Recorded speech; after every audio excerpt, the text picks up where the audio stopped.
Si Jonas ang nasa labas. Tumigil lang ito sa kakakabog sa pinto nang pagbuksan nila. Mabutit may iba kang kasama. Pangil na sabi nito na tumingin sa kanya pagkuway kay Vicky. Kung hindi ay kayo lang ang hambong na ito. Magkakalintikan dito. Hindi niya matiyak kung nakainom o hindi si Jonas. Huwag kang mag-iskandalo rito. Sabi niya sa banayad na tingin. Walang mangyayaring gulo kung sasama ka sa akin. Ihahatid kita. Tinapunan niya ng tingin ng motorsiklo ni Jonas na nakaparada sa gilid ng isang tindahan ng magazine.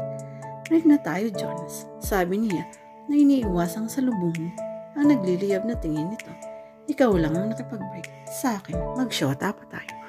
Please, Jonas. Umaktong hahakbang si Jonas palapit sa kanya. Humarang si Damian sa pagitan nila. Narinig mo siya pare. Malamig ngunit may pagbabanta sa tinig na sabi nito. Anak ng... Lagi ka na lang bang makikialam sa amin? Ano ba talaga ang papel mo?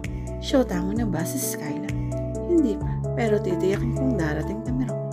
Sukat noon ay umigkas ang kanang kamay ni Jonas. Nailagan niyo ni Damian at ito naman ang nagpawala ng isang malakas na suntok. Bagsak sa simento si Jonas. Napakapit sa isa't isa sina Skyla at Vicky. Kapwa takot. Takabong napalapit ang security guard ng bangkong katabi ng restaurant. Problema ba, boss? Tanong nito kay Damian na dati nang kilala nito. Wala na siguro, Gomez. Kaswal na tugon ni Damian habang tangtingin sa nakahandusay na si Jonas. Nagsisimula na silang pag-osyosohan ng mga taong nagdaraan. Tayo na Skyla. Yaya ni Damian patungo sa kotse. Ihahatid na kita. Magsara ka na, Vicky. Pahabol nito sa natigitigilang pa rin si Vicky. May araw ka rin. Hambog. Pagtutungayaw ni Jonas. I'm glad you went with me. Ari Damian nang minamaneho na nito ang kotse. Kung hindi, nasira sana ang yabang ko kanina. Hindi siya kung ibo. Alam ko mahirap din ang lagay mo. Hindi mo basta-basta matatalikuran ang pinagsamahan niyo ni Jonas. Kaya nga hindi kita aapurahin, Skyla. Hahayaan kung gumaling ang sugat na nilikha niya. Gusto niyang sabihin na hindi siya nahihirapan. Na wala siyang sugat na pagagalingin. Pero pinili niyang magsawalang kibo. Ayaw niyang masabi ni Damian na siya pala'y nakikipagnomyo nang hindi tiyak ang sariling damdamin. Pero paano nga niya matitiyak? Wala naman siyang maaaring mapagkumparahan ng nadarama roon. Ngayon meron na, kaya alam niya ang pagkakaiba. Si Jonas ay isang maling nosyon, si Damian ang pag-ibig. Mula umaga hanggang tanghali nag-aaral siya, makapananghalian hanggang alas 7 ng gabi, kahera siya sa restaurant. At dahil iyon, ay nagbubukas ng alas 10 ng umaga. Inatasan ni Damian ang tauhang si Thelma na ito muna umupo sa hanggat wala siya. Alam niya, yun ay isang kayusan lamang para maakomoda siya. Pwedeng wala siya, pwedeng si Thelma na lamang talaga ang kahera. Pero gusto nga siya ni Damian na naroon. Paris ni Rhea noon. Kahit masabi siyang tanga, martyr, magpapakatanga siya. Magpapakamartyr para lamang mapalapit sa binata. Payag na siyang gampanan ng papel na gusto ni Damian para sa kanya. Pero minsan hindi rin niya may iwasang lihim na masaktan. Paris na lamang nang minsang sunduin siya ni Damian na nakapusod ang buhok niya. Matagal na napatitig sa kanya ni Damian. Napatitig sa buhok niya. I like the style more. Nakangiting sabi nito. Bagay sa iyo. Bagay sa kanya. Pero ang dating sa kanya, lalo kayong nagiging magkamukha ni Rian. Nakita na niya si Rian sa isang larawan na kaibigan. Ganon ang ayos ng buhok. Sa isip isinumpa niyang hindi na uulitin ang pagayos ng ganong style. Sa nagdaang ilang araw hindi niya nakita si Jonas at sa loob din ng nagdaang ilang araw, pagamat hindi na umuungkat si Damian ng tungkol sa damdamin, dama naman niyang pagsisikap nitong mapalapit sa kanya. Chocolates, flowers, simple invitations, at panatikong pagsundot paghatid sa kanya mula eskwela hanggang restaurant, mula restaurant hanggang bahay. Kaya naman siya nasanay niyang lagi itong nakikita. Laging kasama. Isang gabing sinundo siya ni Damian sa restaurant ay napansin niyang tila malungkot ito. Hindi kumikibo at waring laging may iniisip.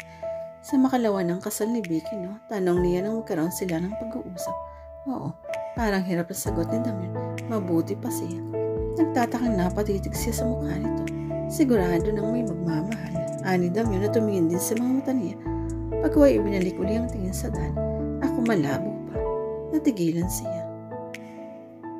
Paano ba niya ipaalam kay Damian na malinaw ng bagay nito sa kanya?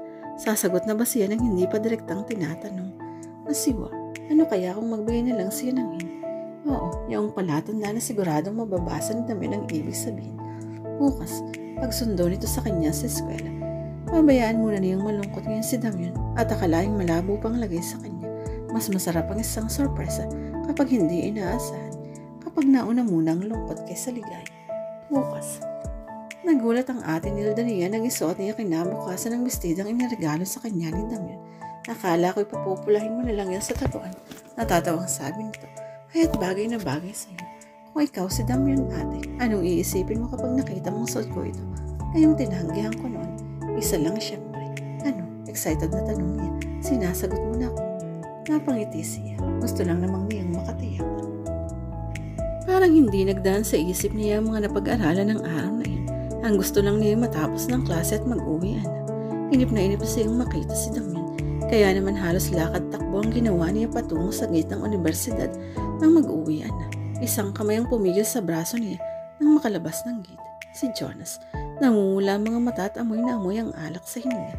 Hinila niya ang braso at pagkakabitiw doon ay umuga si Jonas aktong babagsak.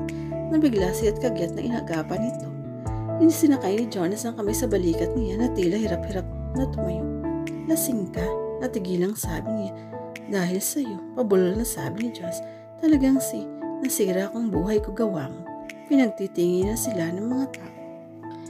Hindi naman niya magawang basta iman si Jonas sa pansamantalang kalagayan. Inalalaya na itong makarating sa may sidewalk. Umuwi ka na. Sabi niya nang naroon na sila. Maaalis lang yung kalasingan mo kung itutulong mo.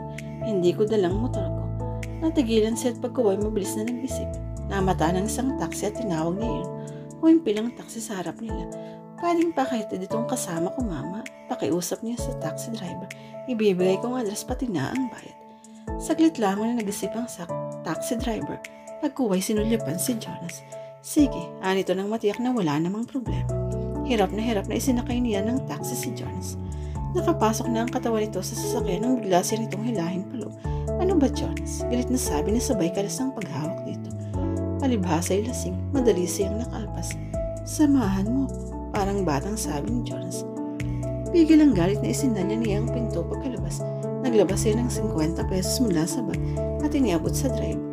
Sa number 48 lang ho, Queen Street sa Rojas District. Yun lamang at pinasibad na ng driver ng taxi.